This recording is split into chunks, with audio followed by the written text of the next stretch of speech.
about Kinematic Hopf, algebra, heavy double copy, and classical gravitational scattering. Please start. Thank you for the invitation. Today I will talk about the work based on my collaborators with Andy and Gab and Chen and Henrik in this year. So the topic is about kinematic Hopf algebra in Hopf effect theory, and also including this double copy, heavy double copy, and applications in classical gravitational scattering. So I'm going to introduce some background on heavy mass effect theory. So for simply, we call the Hopf. It is originally introduced to characterize the heavy quark coupling with gluons. Actually, it is a very simple Lagrangian. From Lagrangian, you can see the Feynman rule. The important thing is for heavy quark propagator, this propagator is linearized, and it only contains a 3-point vertex. So then I will simply review some background on double copy. So it originally proposed for pure Young mass, and using double copy, you can get the gravity amplitude. So the point is here, the numerator should satisfy the Jacobi relation, similar as the color factor. So, and another thing is, actually it can also extend to other field theory, even including some massive fields. So the point here to keep the locality, so we usually always factor out all the propagators.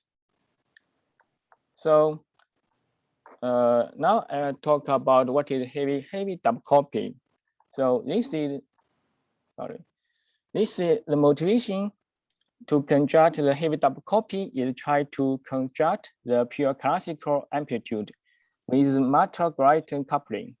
And we also try to understand, answer this question, what is the kinematic algebra?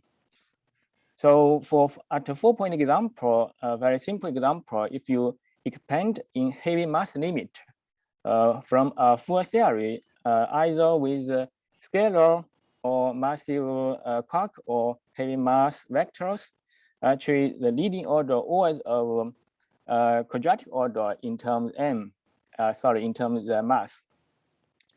And the point here is, although for some of the graph, like the first two graphs here, actually it also contains cubic order terms. But finally, when sum of all the graphs, it cancels.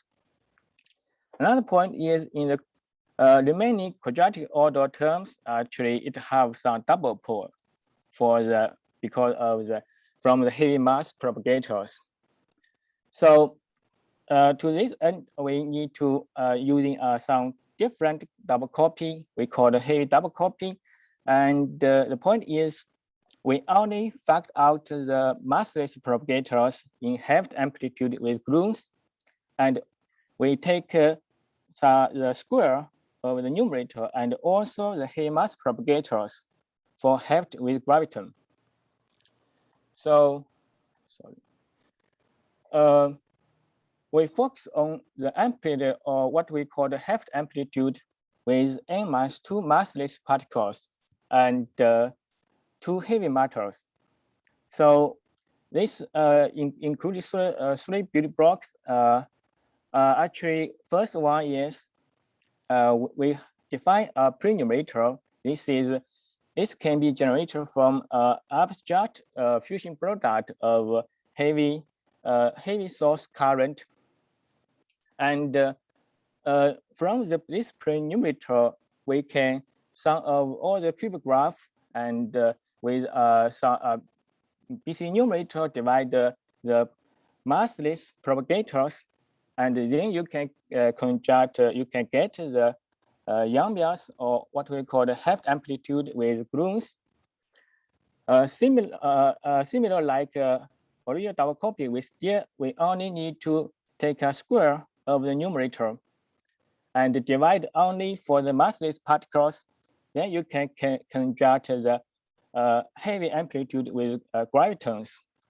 So a simple example is 5 point actually for this cubic graph, and the corresponding BC numerator actually.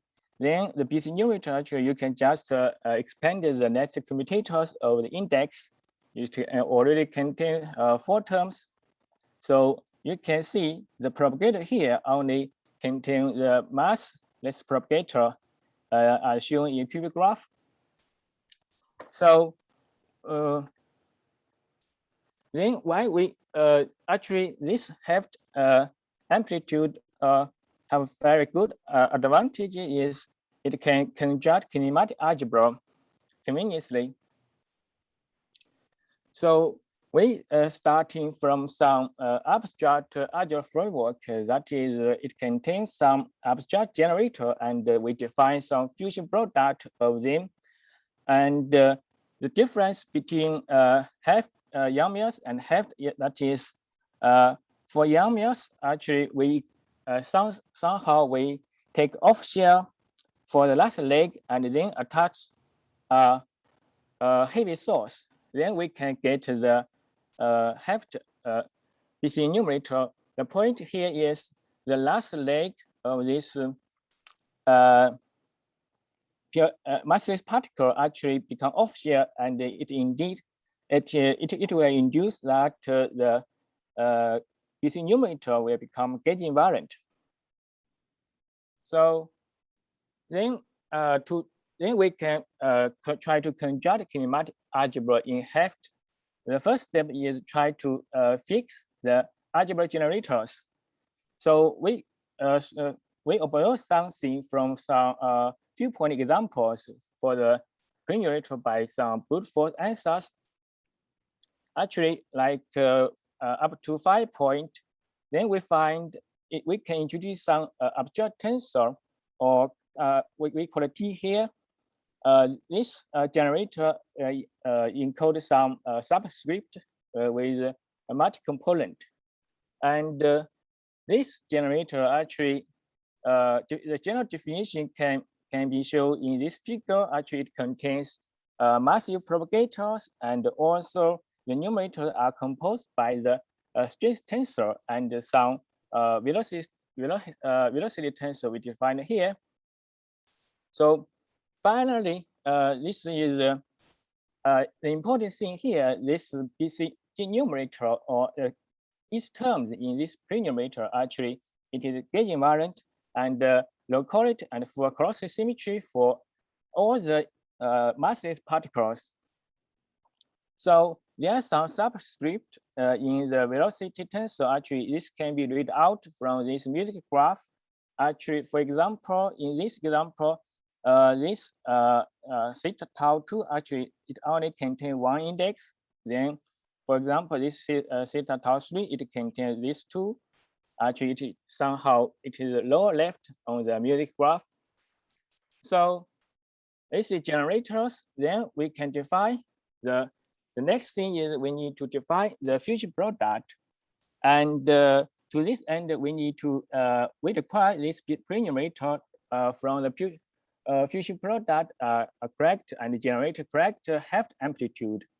So we still do this step by step from 4 point and up to 6 point. You can find a general pattern. Actually, the general fusion rule is composed 2 parts. One is just shuffling, and another term, summation terms, it is some we will merge the J index with some component of in the left hand side. So this is general fusion rule, and we checked this up to 9 point explicitly and proved in general. So actually, this fusion product can be further generalized to such that we can perform the fusion product in any order. So then this is like this formula defined here, a little complex, but actually it's very regular pattern. And especially it's an associative product. Then we realize that this product or this algebra fusion product is a kind of Cauchy shuffle product which introduced by Hoffman in 2000 years. Furthermore, you can introduce coproduct, co-unit, and antipode to generate this algebra to what people call the Cauchy shuffle Hopf algebra. So finally, absolutely, this coproduct and co-unit and the antipode should consistent with the fusion product in the kinematic algebra. So finally, we can make a conclusion on this side. Actually, the double copy and the BCG's kinematic duality actually proposed in 2008, and actually this deep mathematical structure we realize this here is that we can state kinematic algebra is a Cauchy shuffle Hopf algebra. So then from this algebra, we can get a very compact closed form for any point PC numerator. It is a summation of the generators we defined earlier, and it's just sum of all the partitions of this from the subset 2 to n-2. And this closed form also proved to be correct, and that means it generates correct Hopf amplitude. Interestingly, terms is somehow very famous Fabian number. And if you transform to original PC numerator by expanding the next commutators, actually there we also find a novel factorization behavior. That means for general high point PC numerator, it will factorize on some massive pole. It will factorize into a product of two PC numerator of field point. And so it's similar as factorization for amplitude. The difference is here we have an extra momental dot product. And this is the algebra. So example here is 6 point. You can see actually at 6 point it contains 30 terms. That is the third Fabian number. So what we discuss here in contrast explicitly from Hopf amplitude, but if you take onshore limit for the last leg and take replacement of the velocity of heavy particle by the polarization vector of the last leg in Yang-Mills, actually you can get pure Yang-Mills this numerator directly, and the kinematic algebra actually is the same. So to get from this this numerator, then you can according to heavy double copy. Actually, we can get a pure classical tree-level amplitude. It only contains terms of m squared terms. So then we are discussing some application on the gravitational scattering. Absolutely, we only focus on the classical in this talk. The motivation, I think, is already quite motivated, but here we should also stress that we only focus on the binary system. And in the binary system, actually, the kinematic parameters are very simple. Actually, it only dependent on the transform momentum, and what we call y here is just the dot product of these two velocity of this the heavy black hole.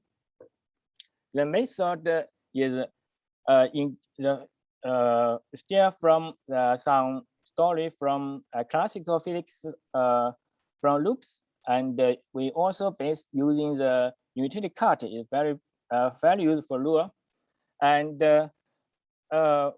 the difference is we are starting from a pure classical scattering amplitude and set up direct relation to scattering angle. So we don't need to pass the potential, and we don't contain any hyperclassical and counting effect at the beginning. So, sorry. the main result is we set up a direct relation between scattering angle and the Hopf amplitude from two massive particle irreducible graphs. So simply we call the 2 MPI graph. A direct relation is set up. This relation is to this end we introduce some what we call the heavy phase, or Hopf phase. Sorry, Hopf phase, and from this, the real part of this Hopf phase actually, if you take a derivative to the total angular momentum, actually it will directly equal to the bending angle or scattering angle. Furthermore, this Hopf phase as a general definition even for arbitrary loop, and also we can think about focus on some simple examples. For one loop, actually it only contains one topology of this form, and for two loop it contains these three topology, and the slash red line actually denotes the heavy mass propagator on cut. So here, what do we mean? This graph here, I denote a cross here, red cross here. This graph is still have a classical contribution, but actually it is not 2 MPI graph. So we just drop it at the beginning. So the key point here is for arbitrary loop, all the 2 MPI graph are easy to obtain, and the closed form of the input integrand for each 2 MPI graph is directly obtained from the closed form of this numerator and the heavy double copy. So this definition of the Hopf phase is strictly and exactly. So then with this input integral, we only need to sum over the intermediate gravitation state and also perform RBB dashing and using differential equation to solve all the mass integral. To get the solution, we also need the asymptotic behavior to set out the boundary condition for this for the differential equation system. So, sorry.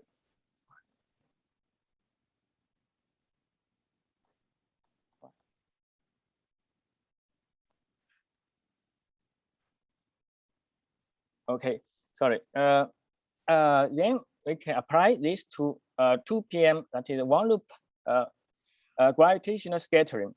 So in total, there are 2 graphs, but actually you only need to calculate one. The other one just permit the index, and the integrand more directly obtained by sum over the gravitational state, intermediate gravitational state, and perform RBB dashings.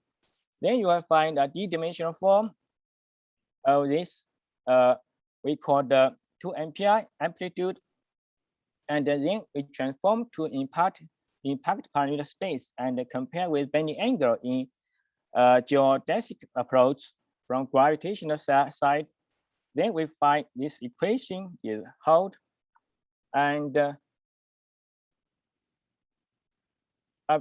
the 2 loop is similar for problem limit. We only need to focus on 2 Venn diagram in the problem limit. We only need to calculate one, and using still sum of all the gravitational state and using RBB reductions and transform to impact parameter space. Then we find this bending angle still this relation still hold even for d dimension. For beyond the problem limit, we also calculate at 4 dimension, and you only need to focus on this 4 graphs. The first 2 graphs, what we call the zigzag graph, and the third and fourth graph, what we call the radiation graph. So you only need to sum of them together and perform similar things, that sum of gravitational state, intermediate gravitational state, and for reduction, and but here we have lots of master integrals. For us, it is 7 master integrals, and then you just evaluate them using differential equation, and you can get all the bending angle up to 3 p.m., including the radiation direction part. So our method from pure classical input integrand actually agrees with the result in the literature from the full scalar theory in soft region. So then this is a story, and here I just a simple conclusion. So what we set up is a systematic framework from classical gravitational amplitude to classical scattering angle, and this relationship are somehow related to the abstract algebra, what we call fusion product, to geometric quantity, that is scattering angle directly, and the classical gravitational. The point here in classic gravity theory is self-consistent and universal theory, even it including coupling with the heavy matter. So does for the classic gravitational amplitude. Furthermore, in this Hopf amplitude, the double copy or Kinematic duality have perfect properties. It can keep gauge inverse and locality for massless particle, and also for cross symmetry for massless particle, and even for heavy propagators, it only contains physical poles. For the last thing, but not very important thing, is we realize the kinematic algebra is a Cauchy-Schaffer Hopf algebra. So obviously there's some lots of thing we need to understanding this kinematic algebra. So first is how can we give representations for the kinematic algebra, like either using differential operator or in Lagrangian or Dirac fields like tensor current, or in string worldsheet language. All of the physical representation were very helpful. And because we find the kinematic hardware actually have a natural extension of coproduct and antipode to Hopf algebra. So what is the physical meaning that this coproduct or antipode induces some the hidden symmetry or general symmetry or some new structures? So definitely heavy double copy have some relations to the wall-line method, or classical double copy mentioned in Pravica and his collaborators. And another thing is our Hopf phase actually is somehow is different from equivalent phase, but it's it's more directly related to the partial wave phase that is introducing. People usually talk about in classical scattering like radial action.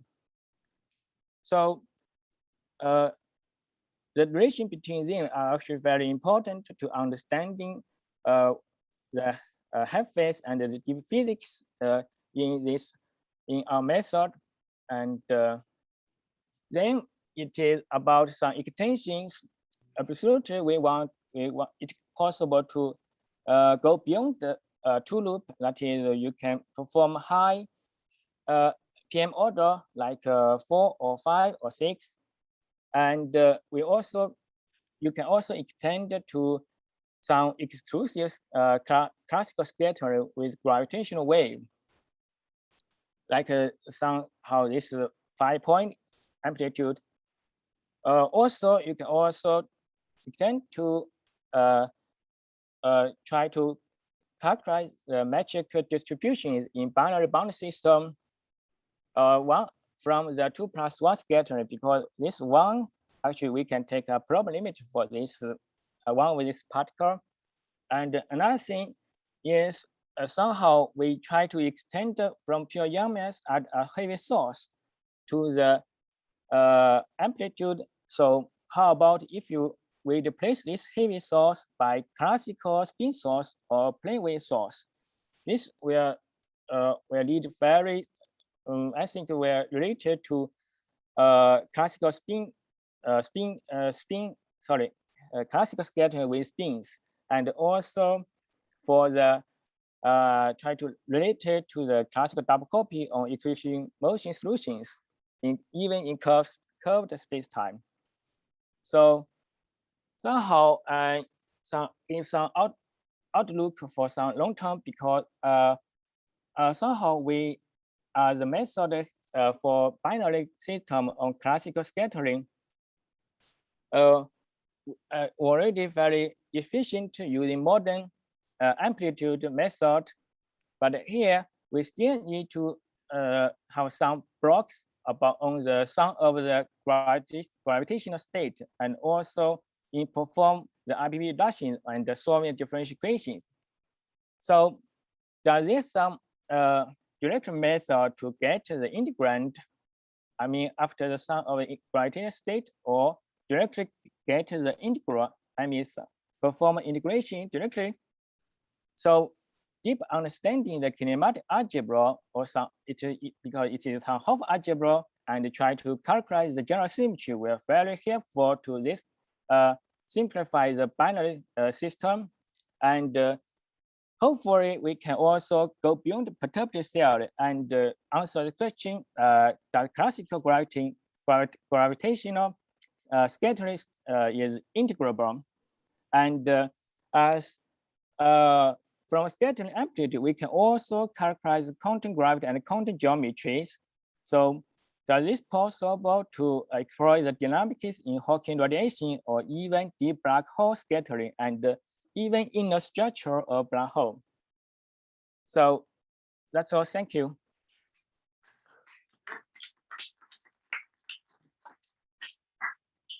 Questions here, the audience? Alex. Have you looked at how the fusion product representation relates to Cliff and James's BCJ representation? Yeah. You mean? Sorry, you mean?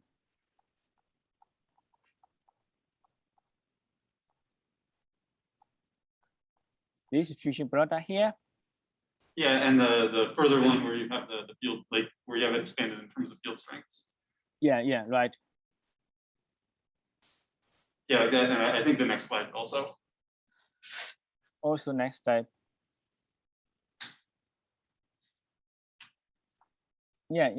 Sorry, what's the question? Related to what? So it looks very similar to the representation that Cliff and James worked out earlier this year. Well, a few months ago. So I see. That's a good point here. So here, what we, I think the relation, the difference is for the generators. What we consider is some physical poles from heavy mass effect theory. But if you from Clifford route, if you take the in there it works for pure Young mass, but if you take their reference momentum by this velocity, actually somehow the terms have some relation, but actually we can't do that because it will give you some degenerate. Sorry. It will divergent because from their form. So the relationship actually we are not very clear, but we compare for field point. If you expand like 5, I think 5, yeah, up to 5 points. If you expand all the FME mu and the velocities and take their momentum, reference momentum, all the reference momentum in Clifford form by the velocity, then actually the closed form of this BC numerator is related. But the algebra, because we don't discuss the algebra for general cases, so algebra we cannot compare.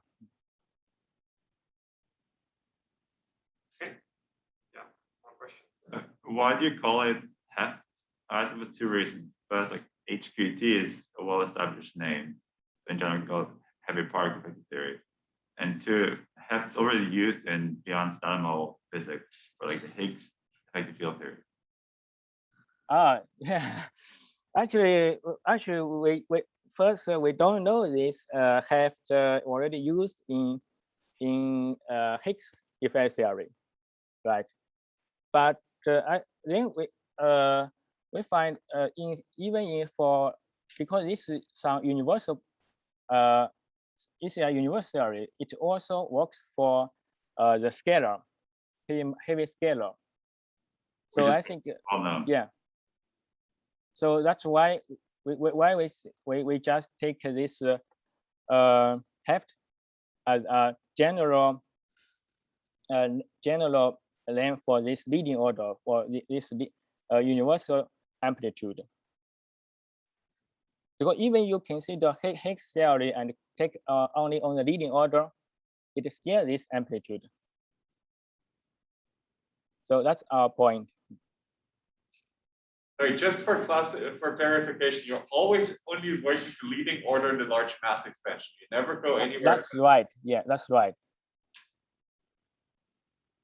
We only need a leading order because classical physics only from this leading order. Okay. Questions on Zoom? There are any? Raise your hand.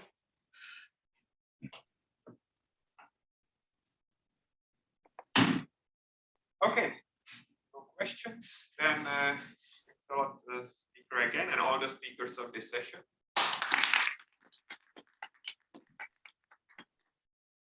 Yeah, please join Slack discussions. You have